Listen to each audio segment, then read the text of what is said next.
Pat sila, ah, actually matagal na silang nagsasabi sa akin na grabe ang tutok ng mga tao sa pamilya nila, sa kapitbahay, pati sa barangay officials. No? Ginagamit ang barangay officials. Sinasabihan na, uy, tumahimik ka na lang kasi delikado ang buhay mo, mga ganon. No? Pati pamilya nila natakot na rin. No? And then, ang sabi nila sa akin, kasi mga 5 buwan na ito na nililigawan sila. And maipapakita namin ang mga text messages throughout. No? Pati voice recording, no? Conversation, kompleto yan.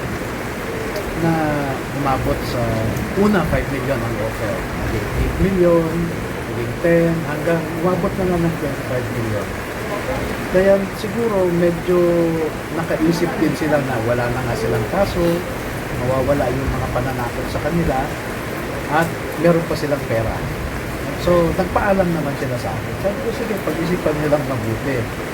Ang umpisa ng kalbaryo ninyo, kako, ay kung kantsawan na kayo ng kapitbahay nyo. Na, oy, paldo ka naman, mag-blow out ka naman dyan. No? At baka pati anak nyo, kakantsawan na ng mga barkada nila na yung tatay nila ay ganito, ganyan. No? Yun ang advice ko sa kanila. Anong reaction nila, sir, nung pagbaliktad yung 4 na ito? Yung 10? Well, of course, na-disappoint sila, no? Dahil actually, 3 beses na itong inattempt nila na tanggapin. Pero napaliwanagan ng mga kasamahan nila. Kaya hindi natuloy yung first 2 attempts. Kasi nandun na sila, tatanggapin na lang nila. Pero itong huli, siyempre aggressive na yung mga nasasaktan. So hindi na rin sila nakaiwas. No? Kasi inimbitahan lang sila sa isang lugar. So, siguro hindi na rin sila nakaalis. Naka-opera na rin. So, Paano pag bumalik ulit sila sa inyo, sir? Tatagabin ko ba? well, wala Ay, na rin, ganun ba ganun? wala na rin silang kwenta as a witness. Eh. Kasi pabalik-baliktad sila. No? Although, yung recantation talaga is, sabi nga ng Supreme Court, it is frowned upon by courts. No?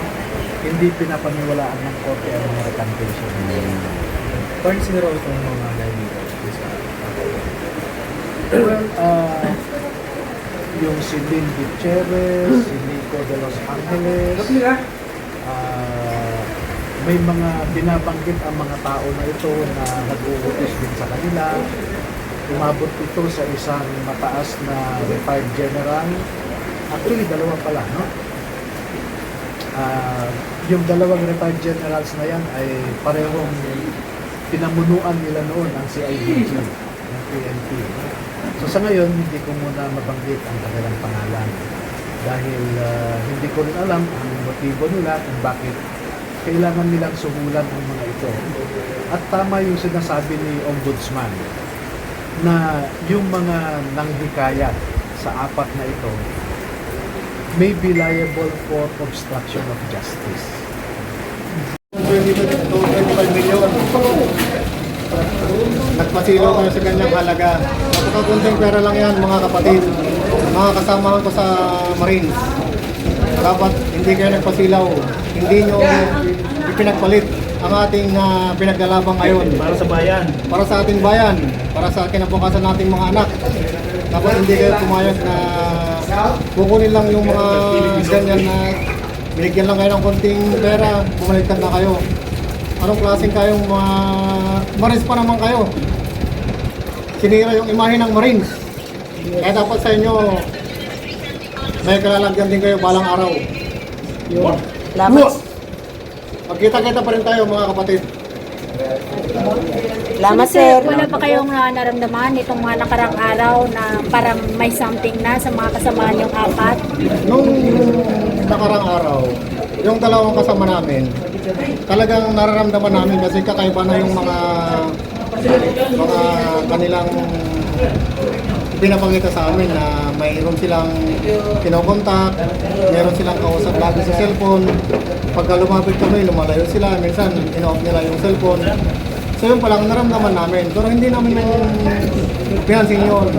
Gawa ng bilang Marines o bilang kasama sa na lumalaban sa ating bayan, lumalaban sa korupsyon. Hinayaan lang namin. Pero nung gabi, talagang umalis sila na hindi nagpaalam at pumunta sila sa mga nanuhol sa kanila para tumanggap ng konting halaga at pagpalit ng kanyang mga kanilang mga mahihindigan. Tapos di lang isang beses yan na nakatim sila. Ito ni pangatlo na to eh. Humingi pa sila ng tawad yan kay attorney. Dahil nagawa nila yung una. Pangalawa, okay pa rin. Pero yung pangatlo, tinuluyan na halaga. Pinagpalit nila yung dignidad nila sa malaking halaga. Hindi lang ito barya. Hindi lang 100,000 kung hindi million po. Malaking halaga ang binigay sa kanila. Tapos nagpa-press con sila, naka-face mask na. Samantalang lumalabas naman po kami. Hindi naman kami naka-face mask eh. Sila talagang balot na balot. Pero kahit balot na balot sila, talikod pa lang nila, alam na namin sila kung sino sila. Eh ngayon, taong bayan na ang mag-ano sa kanila, mag-uusga. Yan ang katotohanan. Kaya siguro Panginoon na lang siguro mag-ano sa kanila. Tama ba yung ginawa nila dahil ang daming sambayan ng Pilipino na umaasa sa 18 ex-Marines. Ngayon, 14 na lang. Sa totoo lang po, proud ako sa Marines dahil nakasali na ako dito. Army po ako. Proud ako dyan sa pinaglalaban. Kaso may bumitaw Pero, bandang huli, 14 pa naman kami. Sulit pa rin yan. At asahan ninyo ay yung pinaglalaban namin. Sir, excuse, pwede niyo ba banggitin yung pangalan ng apat na marin? Ang apat na bumaliktad, Yung mga bumaliktad? si Voluntate, Rosbert Wopan, Bernard Tube, Laruder. At saka merong isang kasama nila na hindi nakasama sa amin, na hindi pumirma ng affidavit, si Valderrama. Sir, excuse, sa tingin niyo magkano ang naibayad sa kanila? Yung sa ebidensya namin na lagi nilang inano sa amin, sinesend or yung mga sa 20-25 million. Ilalabas din namin yung mga video call namin. Nakakausap namin yan si Police Master Sergeant Calleja. Si kasama namin dating Marines, si Bunagan, Mark Bunagan, si Lasaga. Yan yung mga kumukontak sa amin para mag-regard. At saka si Kernel Dominguez. Lahat ng mga ebidensya namin, ipapakita namin. Sir, gaano po ba katotoo ang ipinos ni Trillanes na wala na raw kaso ang apat na marin na bumaliktad? Kaya po bumaliktad po mga yan. Dahil ang prinomeso sa kanila ay mawawala yung mga kaso, mabibigyan sila ng malaking halaga, at manahimik na lang sila. Yun yung mga prinomeso sa kanila, ng mga sumuhol sa kanila.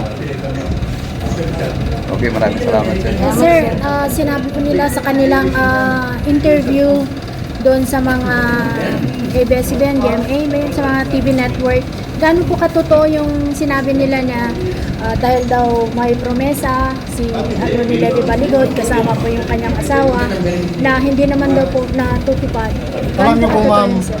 yung sinasabi nilang promeso ni Atty. Baligod, hindi po yun totoo.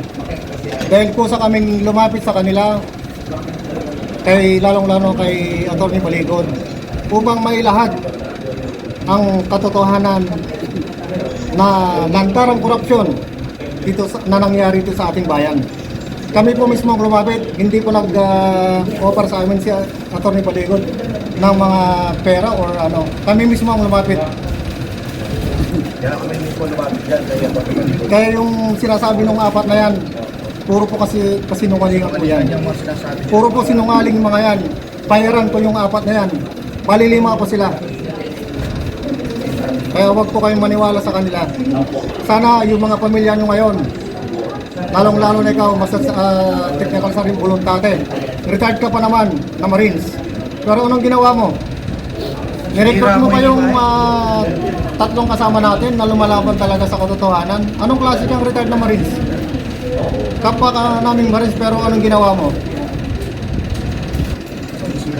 Sinira niyo yung imahe ng Marines. Kahit sabihin natin na hindi tayo tawag nito, yung talagang sinusukan ng Marines, pero yung puso't damdamin natin, Marines pa rin tayo. Kasi naghihirap tayo lumaban tayo sa bayan. Nagserbisyo tayo bilang sundalo. Once sa Marines, always sa Marines. Marines pa rin tayo. Kaya sabihin nila hindi ka Marines, pero tingnan magka-halongkatan man ng papel. Meron kaming record sa Marines, kaya huwag nilang sabihin hindi ka rin Marines.